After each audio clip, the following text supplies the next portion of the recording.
So with that, I'd like to call the meeting to order. The 242nd meeting of the EEPC. The first agenda item is approval of our August 27th meeting minutes. Can I have a motion?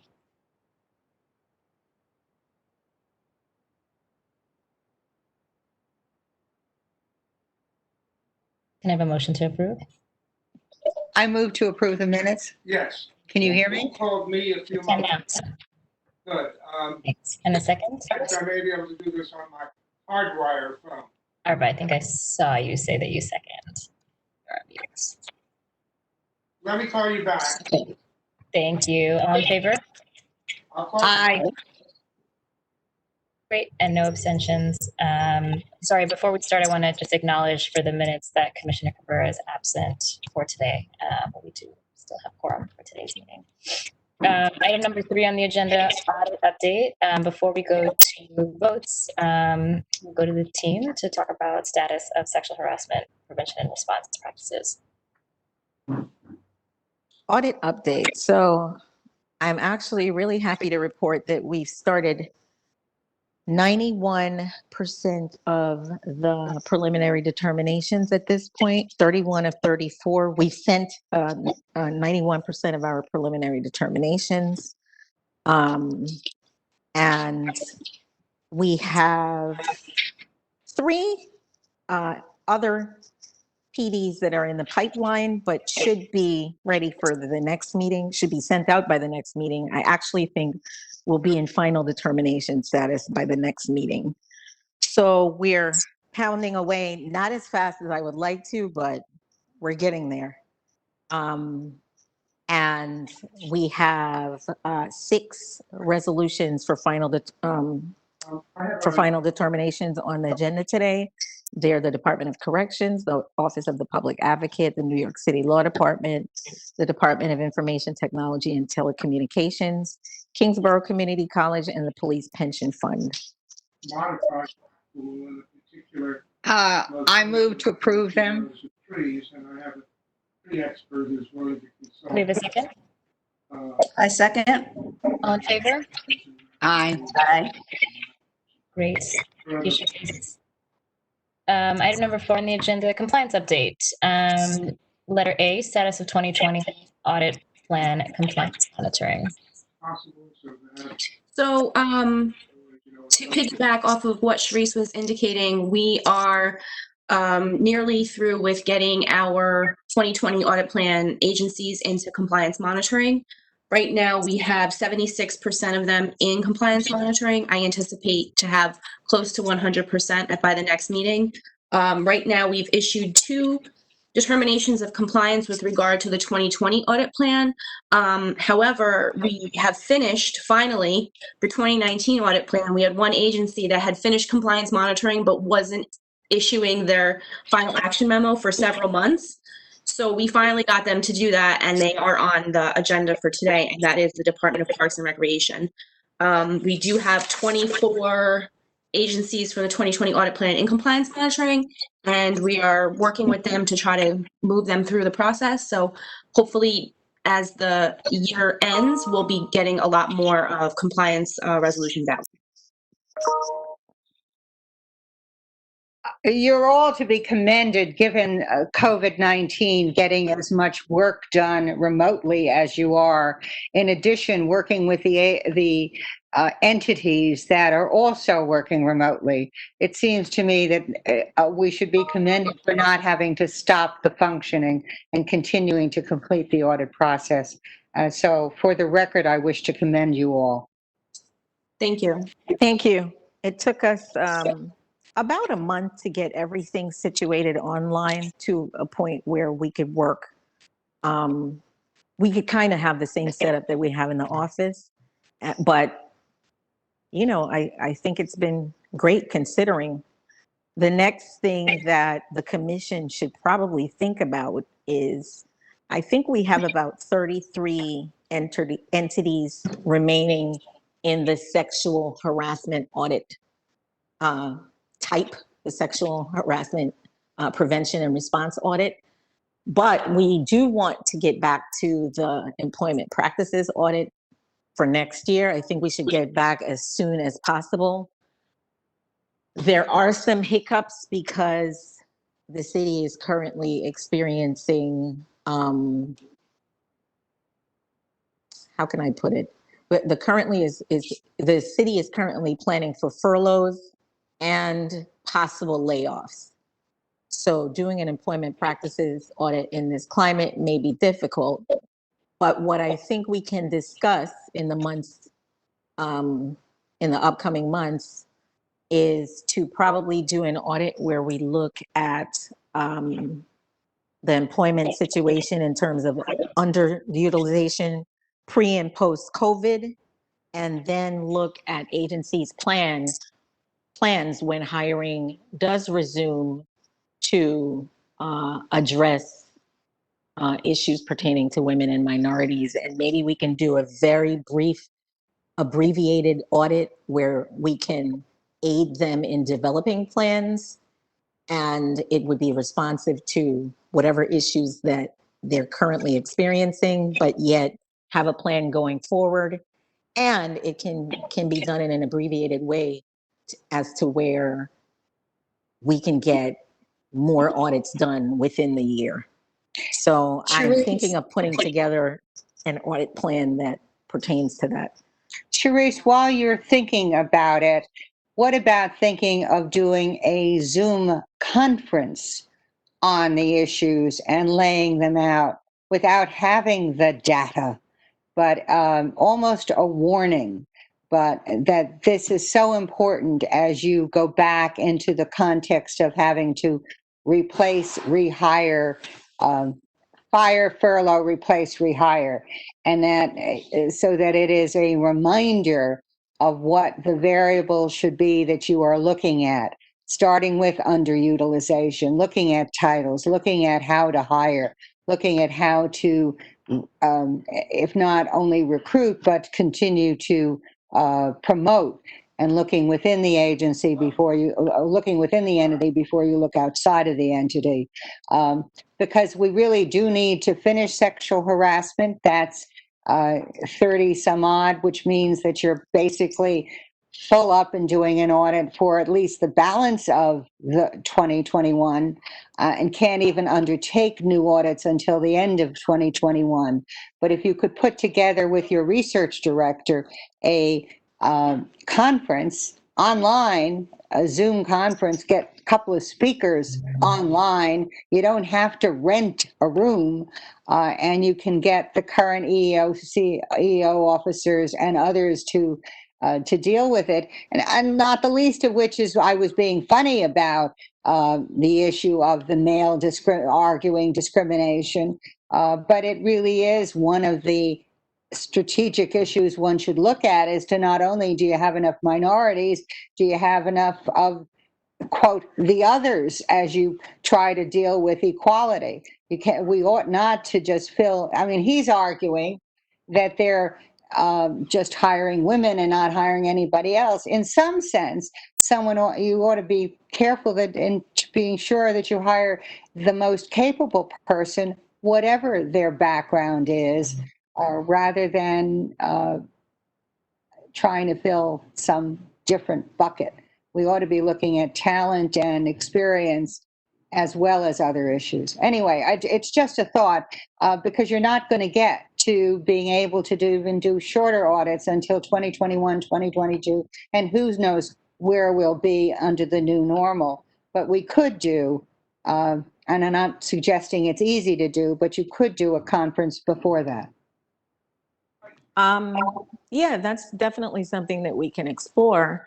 I'm ambitious, so I think that we may be able to get to the employment practices audits in 2021. I think the bulk of the 2021 audits may be community boards, if I'm not mistaken. And so we may have time. I think that getting back to the employment practices audits is very important, and I think we may have time to do that. But you barring layoffs. Yeah. Well, but aren't EEOC officers high enough and managerial so that the 900 furloughs include them? It depends. It varies by agency. Okay. I mean, that's my fear, that when you go beyond the mayor employees, that you're doing 900 across board of managerial. Yeah, you get commissioners and deputy commissioners, but you might, depending on to get EO officers, at which point you don't have anybody to respond to your audit. It depends on how they roll out the furloughs. But I think we can work with whatever situation is presented to us. We have a good structure in place. We have a good structure to respond to the agencies set up online, and for the agencies to be able to respond. We have Teammate. We have a system where they can go online and respond. So it hasn't really been detrimental to us to conduct the audits remotely. I think it's something that we still can do, whether or not, people are in place, if they're furloughed for 5 days, or it depends on how the furloughs, whether or not it's 1 day a month or if it's a week. I don't think it would affect our ability to respond to the agencies or to receive information from the agencies. Okay. But we'll see as things unfold. But I'll work to put a plan in place on what type of audit we can do, and I'll present it to the commission and we can speak about it further.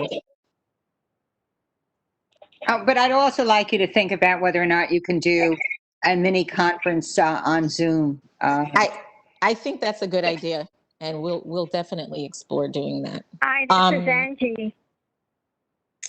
Hey.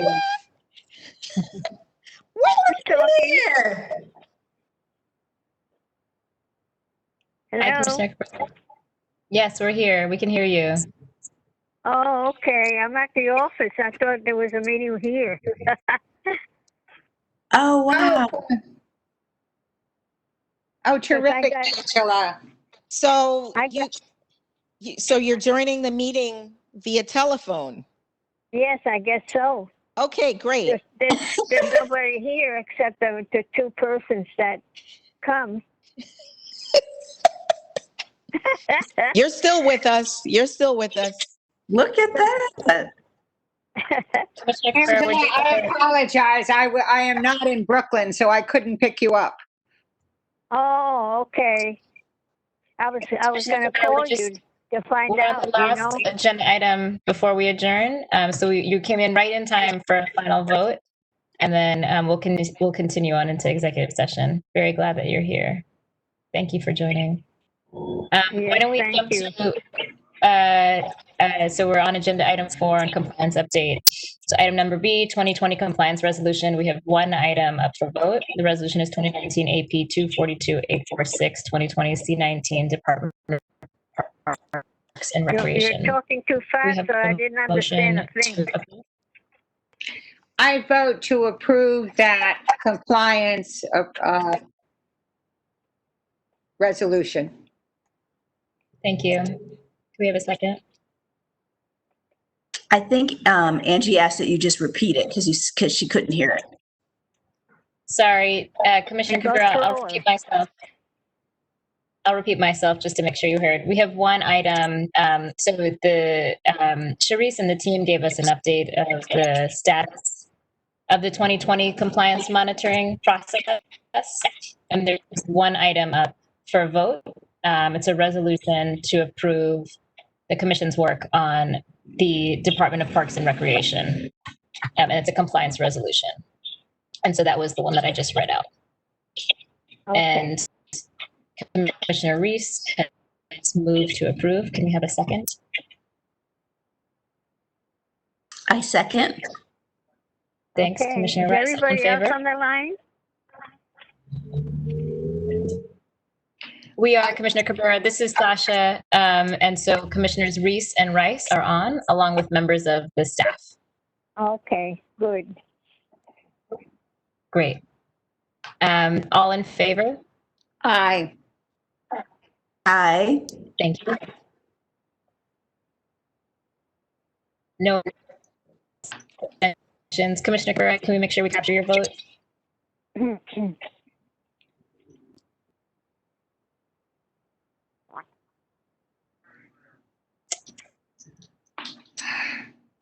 abstentions. I want to make sure that our record reflects that also Commissioner Cabrera has joined us at, I think, about 10:51. That concludes the substance of our meeting. I think we can transition to executive session at this point. Is there anything that, Letitia's on the line, so if there's anything research related that Letitia wants to give a quick update on, we can do that now. Letitia, are you there? Yes, I am. Sure. I can quickly provide an update on where we are with local law 13. Certainly, we are about 2/3 of the way in completing the associated tasks that were circulated to the commissioners that basically talked about our strategy for implementing local law 13. We are well on our way with the rudimentary underutilization analysis, where we're looking at New York City entities from fiscal years 2013 to 2020. Our data collection efforts are also well underway for our parallel underutilization analysis of non-mayoral New York City entities. As you all are aware, local law stipulates that MOTA, in accordance with local law 18 of 2019, that they were to provide for us salary information by May 31 of 2020. But as you all know, COVID-19 slowed them down as well. So they promised to provide for us some information on salary information by September. So we're hoping to receive that information relatively soon, and then we can incorporate that information into our analysis. We're also well on our way to looking at corrective plans, our corrective action plans, and in factoring that information into our analysis for local law 13. We're slowly getting into the labor market analysis. So we're making good progress, and we are steadily continuing in our efforts and believe that we are well on our way in satisfying that mandate. Sharice, can some of this finding, which will go to salaries, I have some assumptions. One is that females will continue to be paid less than males. I can't imagine that the city's any better than anybody else in the country, and that females are still earning less than males, even in the same title with the same skill set.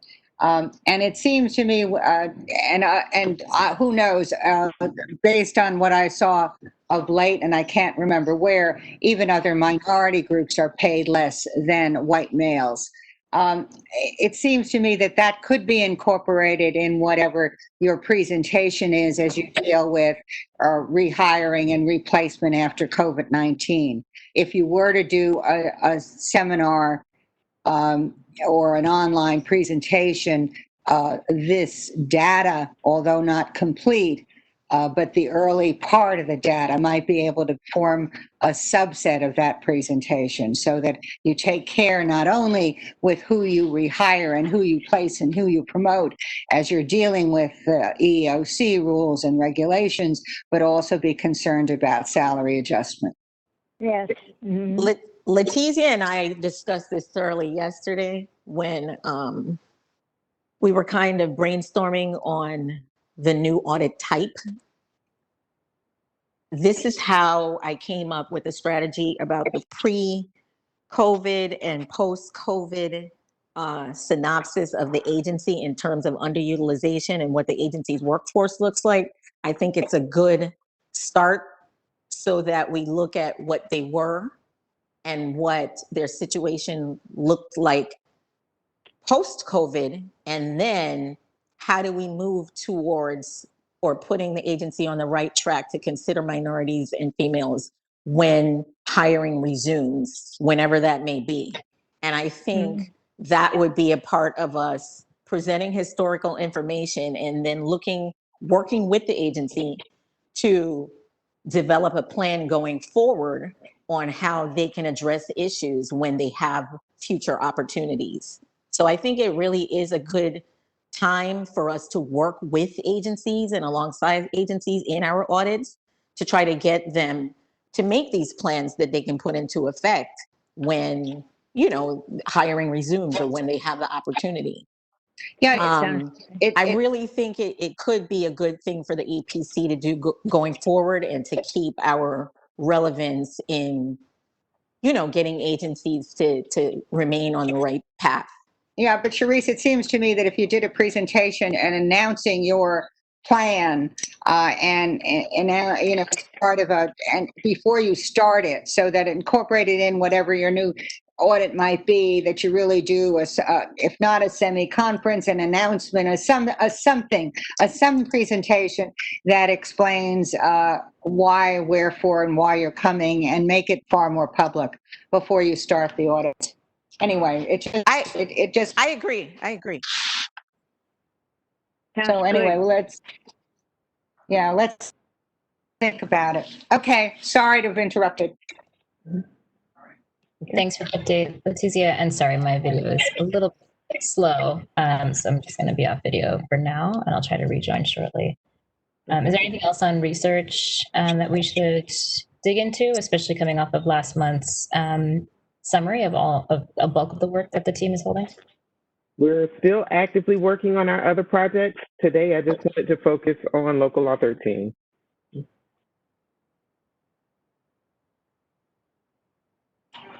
Great. Local Law 13 is the priority at this point. And I assume you're not going to get two new hires. Well, I just thought I'd throw that. It was, you got to have some humor. Right. We remain optimistic. I'll put it that way. Sharice, I'd love to know what you drink.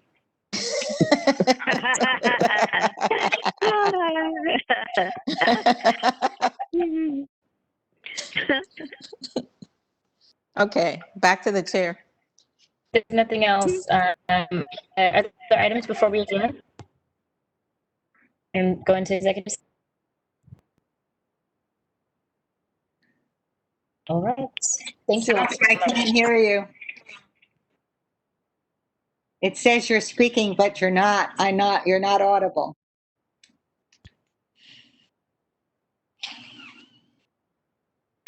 Who were you saying is not audible? Elaine? Can you hear me now? Great. I see Letizia shaking her head. Thank you. My last question was, are there any other items before we adjourn, move into executive session? No. Great. Thank you everyone so much. Really appreciate your time, and with that, we'll adjourn and jump to executive